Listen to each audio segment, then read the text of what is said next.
Torcida do mais tradicional, sejam bem-vindos a mais um conteúdo aqui do canal Dom Alvinegro. Para quem não me conhece, meu nome é Moisés Domingues e eu quero conversar com vocês sobre Botafogo, como a gente faz todos os dias aqui nesse canal, debatendo tudo que acontece no nosso glorioso, beleza? Então eu vou convidar você que está aqui ainda não é inscrito ou já viu algum vídeo e não se inscreveu, ou você que caiu aqui de paraquedas, não conheceu o canal, vou te convidar a se inscrever. Se inscreve no canal e deixa o like nesse vídeo, beleza? Então nesse vídeo aqui a gente vai conversar sobre Patrick de Paula, Eduardo e o sorteio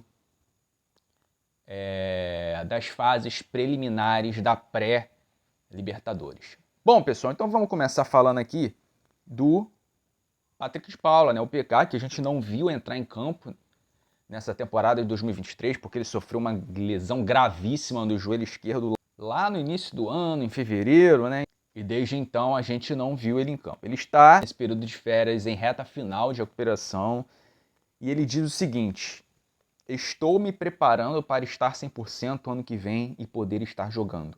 Foi uma lesão complicada, tem que ir devagar.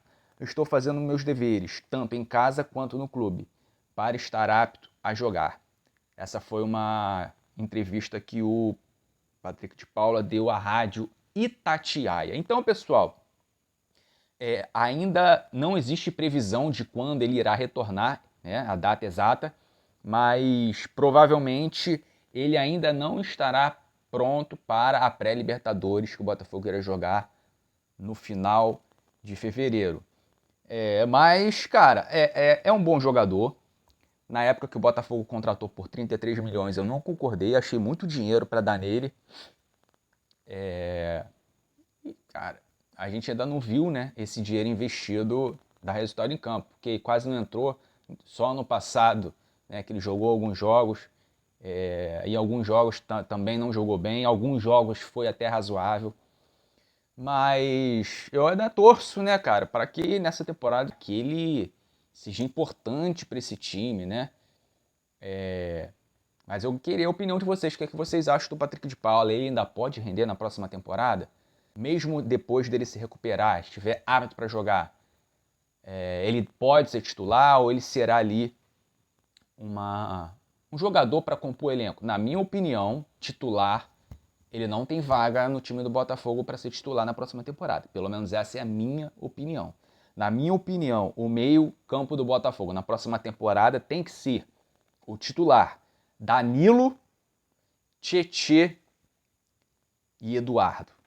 E no caso do Eduardo, né, tem um jogador de alto nível, tem que ter um jogador que ainda não existe no elenco, e é o que a gente cobra tanto aqui, um jogador de alto nível, aquele meia que chama a responsabilidade, aquele cara capaz de desequilibrar uma partida. Um jogador campeão, um jogador vencedor. É esse o tipo de jogador que o Botafogo precisa, e a gente tem cobrado tanto aqui que o Botafogo vise do mercado, cara. O Botafogo tem que investir dinheiro, tem que investir grana. O Texo tem que soltar o dinheiro, porque fica nessa de ir jogador em final de contrato ou ficar contratando jogador por empréstimo sem investir grana. Dificilmente vai conseguir contratar algum cara de peso, algum nome de peso. E é esse jogador que o Eduardo precisa ter ali fungando no cangote dele. Um jogador para, no mínimo, dividir a titularidade com o Eduardo, porque, cara, são muitas competições, né? O Botafogo vai jogar a pré-Libertadores. Se vai se classificar, já é uma outra história. Copa do Brasil, Campeonato Brasileiro, sequência de jogos, calendário apertado. Então, o mínimo é um cara com nível de titular para disputar com o Eduardo. Tirar o Eduardo da zona de conforto. Porque o Botafogo não tem que ter só 11 titulares. Tem que ter pelo menos 15 ou 16 jogadores com nível para ser titular. Então, o meio-campo do Botafogo tem que ser esse, né? Na minha opinião, o Botafogo não deveria continuar com Marlon Freitas, deveria arrumar um jeito de negociar, de emprestar. O Corinthians quer o Marlon Freitas, empresta para o Corinthians. Manda ele para o Corinthians. A gente já tem Danilo. Botafogo vai renovar com o Gabriel Pires. Tem o Tietê. Não precisa ter um monte de volante, um monte de jogador que não vai ser utilizado. O Marlon Freitas foi titular, foi importante em muitos jogos do Botafogo no Campeonato Brasileiro do primeiro turno, mas no segundo turno ele irritou demais. Aquela piscadinha que ele deu foi algo assim, cara, inacreditável, foi ridículo. Por conta daquilo e de tudo que ele fez no segundo turno, né? Um cara que caiu muito de produção, errou, né, na parte defensiva em muitos jogos, deu muitos espaços, não fez o combate que deveria ser feito em vários jogos, e o Botafogo tomou gols por conta disso. A gente via os jogadores adversários trocando passes ali e os volantes do Botafogo só olhando, e ele como primeiro volante, ele tem que ter essa combatividade, e não teve. Bom, agora vamos falar aqui do Eduardo, mais um jogador que está na mira do Corinthians. O Corinthians está querendo contratar todo mundo, né? Queria saber da onde que o Corinthians vai tirar dinheiro para pagar todos esses jogadores que ele está querendo contratar. Mas enfim, o foco do assunto é que o Eduardo entrou na mira do Corinthians, assim como ele tinha entrado já na mira de clubes do exterior, né? E segundo o site do GE, o John Textor quer contar com o Eduardo em 2024. O técnico Thiago Nunes também quer o Eduardo, por eles acharem que ele é uma peça-chave na próxima temporada. O Eduardo está recebendo muitas sondagens, mas nenhuma proposta concreta até o momento. E aí, pessoal, eu quero ler aqui rapidamente, eu vou colocar aí na tela, um parágrafo aqui do Fogão Net que fala do que o GE disse na matéria do GE, que é o seguinte: presta atenção, a avaliação interna no Botafogo é que a queda de produção do Eduardo foi por não ter um substituto direto no elenco, o que pesou na parte física no fim da temporada. Sério, agora que o Botafogo percebeu isso? Não é possível. Por que não contratou um meia então lá atrás? Depois que a temporada acaba, que percebe que a queda do Eduardo foi porque ele não tinha um substituto à altura? Contratava. Aí conta com o Lucas Fernandes, confia num jogador que nem é utilizado, que se lesionou várias vezes na temporada, mas quando ele estava disponível e era relacionado, ele nem entrava em campo, e Eduardo jogava a maioria dos jogos até o final do jogo, se desgastou, e a queda de produção dele se dá muito por conta disso, cara. O desgaste físico foi um fator determinante para a queda do Eduardo. Por quê? Porque lá atrás acharam que não precisava de mais um meia no mesmo nível. E a gente viu o que aconteceu.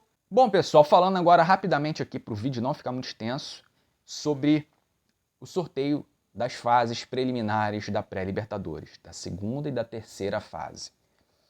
O Botafogo está no pote 1 e poderá enfrentar os seguintes times: Godoy Cruz, Always Red, Portuguesa da Venezuela, Águilas Douradas, Esportivo Trinidense ou um dos 3 times que virão da primeira fase.